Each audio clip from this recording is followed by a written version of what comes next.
di hadapan Allah menunggu hisab dimulai lebih dari 50.000 tahun. Bisa enggak terbayang berdiri berapa lama? 50.000 tahun. Dan semuanya keadaan laki dan perempuan sebagaimana baru dilahirkan. Bisa enggak Bapak Ibu terbayang? Sekarang pakaiannya yang rapi dan sopan, Masya Allah, tertib, bersih, make up, cerah mukanya, bisa menarik perhatian. Betul enggak? Bagaimana di hari kiamat? Semuanya di satu tempat, disamakan, laki sama perempuan campur, dan semuanya dalam keadaan sebagaimana baru dilahirkan, tidak berpakaian apa-apa. Ketika Rasul menceritakan kepada Siti Aisyah pun kaget. Ya Rasulullah, laki dan perempuan sama-sama. Kefikiran Siti Aisyah kemana? Malu dilihat oleh orang. Apa kata Rasulullah SAW? Wahai Aisyah, di saat itu kesibukan manusia pandang kepada Allah Subhanahu wa ta'ala, menunggu hisab lebih daripada kefikiran yang lain. Bisa enggak terbayang? Saya yakin tidak bisa terbayang. Mohon maaf, apapun kesibukannya, biarpun dahsyat yang menarik perhatian, tetap ada kesempatan masih cuci mata. Betul enggak?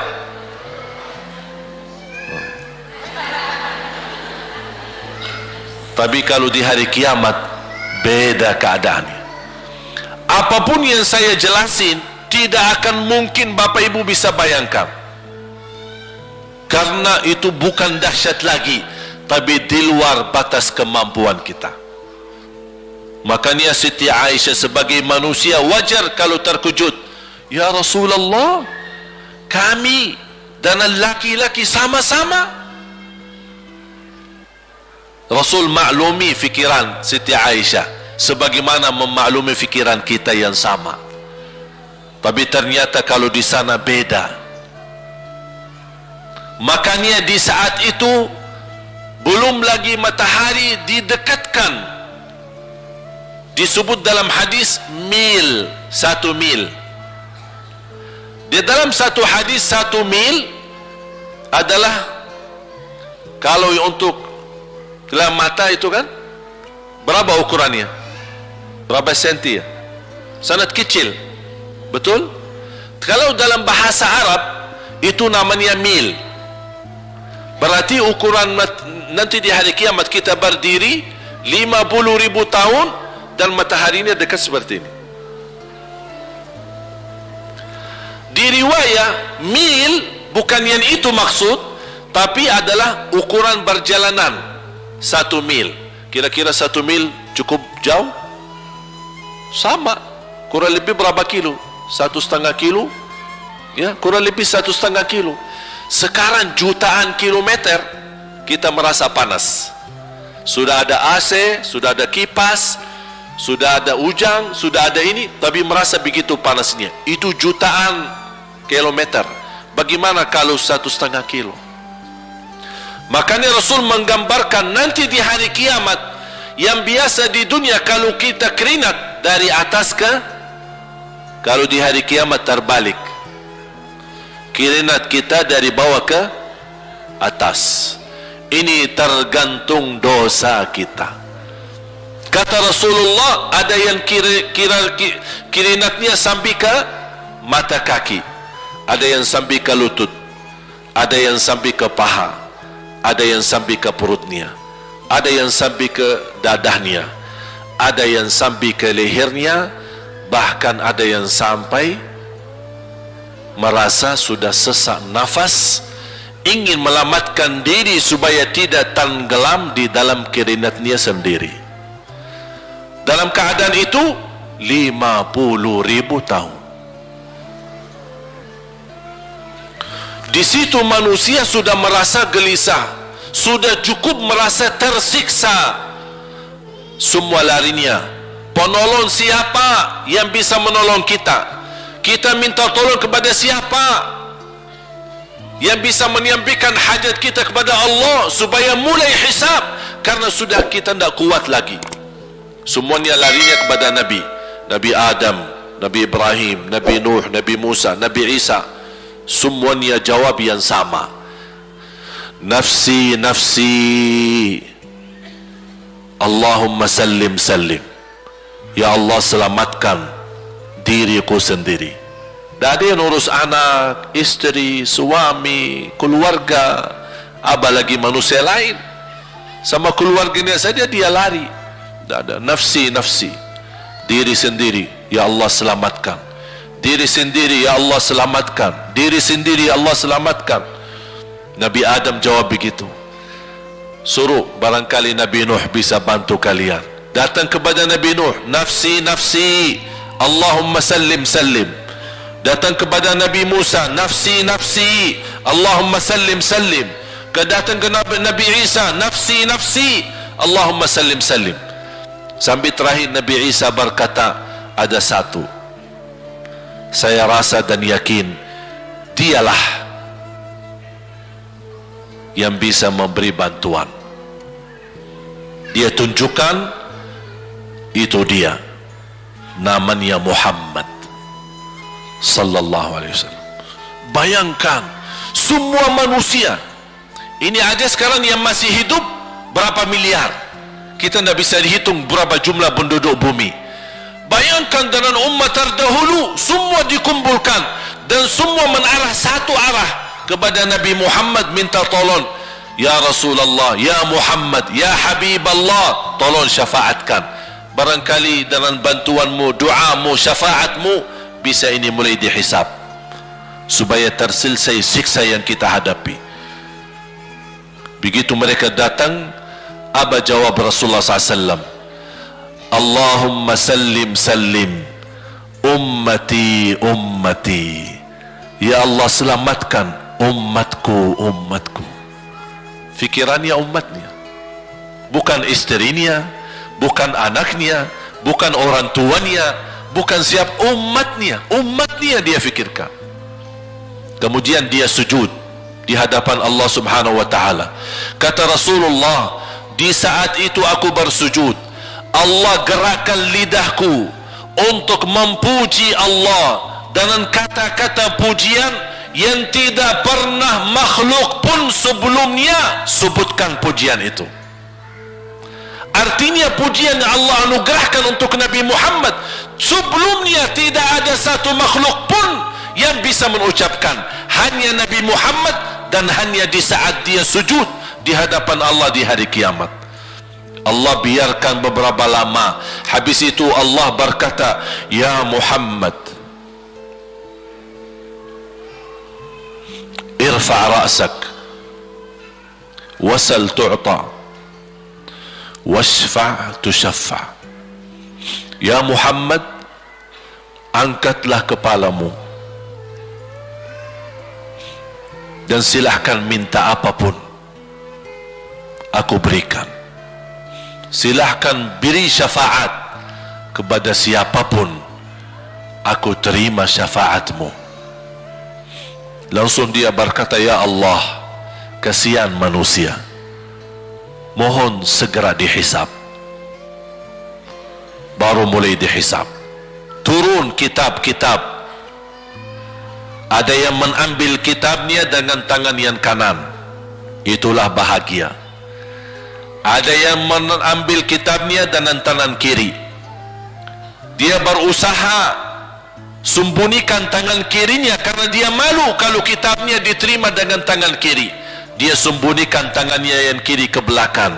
Larinya buku amalannya ke belakang dan langsung nempel di tangannya. Tak ada yang bisa lari di hari itu. Semua amalan, buku amalannya dibuka oleh Allah. dan akan Allah mulai menghisabkan kita satu persatu. Tak ada kelompok-kelompok, tak ada bendera, tak ada ormas, tidak ada kelompok, tidak ada pimpinan, masing-masing. Benderanya kita apa? Buku amal. Dan Allah manggil kita bernama satu-satu. Ibu, sini, datang. Kata Rasulullah sallallahu alaihi wasallam, yuhasibullahu al-abida laisa bainahu wa bainahu turjuman. Allah akan hisab hamba-hambanya satu demi satu, bersatu-bersatu, dan tidak ada penerjemah. Jadi tidak bagi terjemah, translate. Ya Allah, saya tidak mengerti bahasa Arab, saya tidak mengerti bahasa, ya Allah, gimana ini, saya butuh translate atau benacara supaya bisa bantu saya lulus dari hukum. Tidak ada. Yang hakim Allah, keputusannya Allah, yang menentukan Allah, mahkamah yang dikuasai Allah, hamba di hadapan Allah, saksi semua, tangan saksi, mata saksi, lidah saksi, kaki saksi, buku amal saksi, malaikat saksi. Bagaimana kita mau lari? Ditanya oleh Allah, hei hambaku, ingat enggak di malam itu, di tempat itu, kamu berlakukan dosa itu? Seorang hamba yang masih memiliki iman, dia merasa dan ingat, dan dia merasa malu, dia tunduk kepalanya. Kata Allah, malu ya, malu. Tunduk, ya malu ya Allah, malu, malu. Dan subhanallah, tanda rahmat Allah, ketika Allah bertanya dengan kita, tak ada orang lain yang bisa lihat. Supaya apa? Supaya hisab kita di antara kita sama Allah tidak terbocor kepada orang lain, supaya tidak malu sama orang lain. Allahu Akbar. Habis kita sudah laku diri, ya Allah, saya ingat dan saya rasa salah dan saya malu. Apa kata Allah? Waktu itu kamu lakukan dosa itu, aku tutupi, aku tutupi. Tak ada yang tahu. Kita lakukan dosa ini udah sekian tahun, ada yang tahu enggak? Tak ada yang tahu, karena kita lakukan di saat sembunyi. Kata Allah, di saat itu kamu lakukan dan kamu tahu itu dosa, tapi aku tutupi supaya kamu jangan menjadi malu di depan keluarga atau di depan sahabat. Aku tutupi. Dan aku sekarang sudah menutupi dosamu di dunia, dan sekarang aku hapuskan dan ampuni dosamu di akhirat. Allahu Akbar. Disitulah terasa anugerah ampunan Allah yang maha kuasa. Dan Allah di saat itu mampu menghukum kita. Dan kalau Allah menghukum kita, Allah tidak pernah menzalimi kita. Justru itu keadilan Allah. Tapi Allah tidak memperlakukan keadilannya, justru yang mendahulukan ampunan dan kasih sayangnya. Habis selesai hisab, harus semua tanpa kecuali liwati neraka Jahannam di atas sirat. Sirat yang panjang, yang kejam seperti pedang, yang tipis sampai tidak bisa dilihat oleh mata. Katanya tipisnya seperti, subhanallah, imam bisa jalan di atas rambutnya. Kejam lagi, masuk di atas serat, terus jalan. Di saat itu ada doa yang ia melamatkan kita sampai menuju surga. Nabi Muhammad sallallahu alaihi wasallam. Dia sudah duluan. Kalau Sayyidina Abu Bakar perjalanan di atas sirat disebutkan 100 tahun. Tapi Sayyidina Abu Bakar satu langkah di atas sirat, langkah kedua di depan pintu surga. Dahsyat. Ini Sayyidina Abu Bakar seperti itu. Bagaimana Rasul? Rasul sudah menunggu di depan. Mulai manusia satu persatu jalan di atas sirat. Dan Rasul di saat itu sibuk berdoa, Allahumma sallim sallim, ya Allah selamatkan umatku, ummati ummati, ummati ummati, sampai mereka terselesai. Sampai di situ saja. Sebelum masuk surga ada berita gembira untuk umatnya Nabi Muhammad sallallahu alaihi wasallam. Tidak boleh ada yang masuk surga harus berjumpa dengan beliau dulu, pertama muka, dan disediain minum yang disebut air Al-Kautsar, dan di situ banyak gelas. Tinggal kita ambil gelas dan minum. Begitu kita mau ambil gelas dan minum, datang Rasul, jangan kamu minum langsung dari tanganku sendiri. Barang siapa yang minum dari tanganku tidak akan haus selama-lamanya. Allahu Akbar. Di situ terasa kemuliaan. Begitu kebahagiaan kita bertemu dengan Nabi Muhammad dan bisa langsung minum dari tangan Nabi Muhammad sallallahu alaihi wasallam. Bukan hanya begitu saja, bahkan Nabi Muhammad memegang tangan kita, mengajak kita masuk 8 pintu surga. Ada 8 pintu.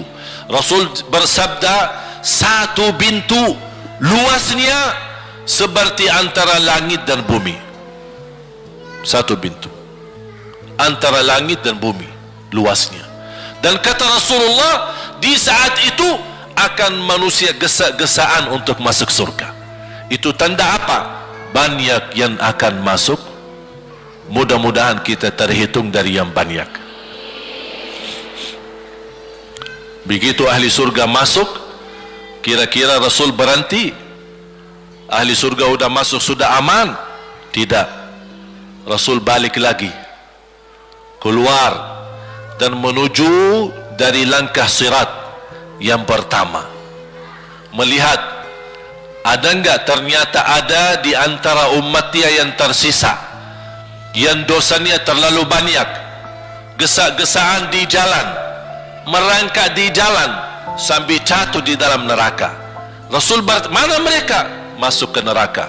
Kata Allah subhanahu wa ta'ala melihat keadaan Nabi Muhammad SAW, apa yang dibutuhkan lagi? Kata Rasul, ya Allah, saya tidak akan puas masuk surga sampai hamba-hambamu yang ada di neraka, umatku, diselamatkan. Allah subhanahu wa ta'ala mengizinkan Nabi Muhammad keluarkan dari neraka. Dia keluarkan. Sudah cukup ya Nabi Muhammad? Tidak cukup ya Allah, masih ada lagi. Diambil lagi, dikeluarkan, diambil lagi, dikeluarkan. Artinya dari umat Nabi Muhammad yang masih banyak dosanya, yang masih banyak kelewatannya sama Rasulullah, yang tidak pantas memberi kemuliaan kepada Rasulullah SAW, dapat pula syafaatnya Nabi Muhammad. Yang tidak pernah memberi tanda sayang dan cinta kepada Rasul, dapat rasa sayang dan cinta Nabi Muhammad SAW. Sampai kata malaikat Jibril, demi Allah saya melihat Nabi Muhammad mengambil manusia dari neraka Jahannam, diselamatkan dari siksa dan membawa mereka ke surga. Kata malaikat Jibril, sampai aku kira tidak ada lagi yang tersisa di neraka Jahannam, saking banyaknya yang dikeluarkan oleh Rasul. Itu syafaat Rasul sallallahu alaihi wasallam.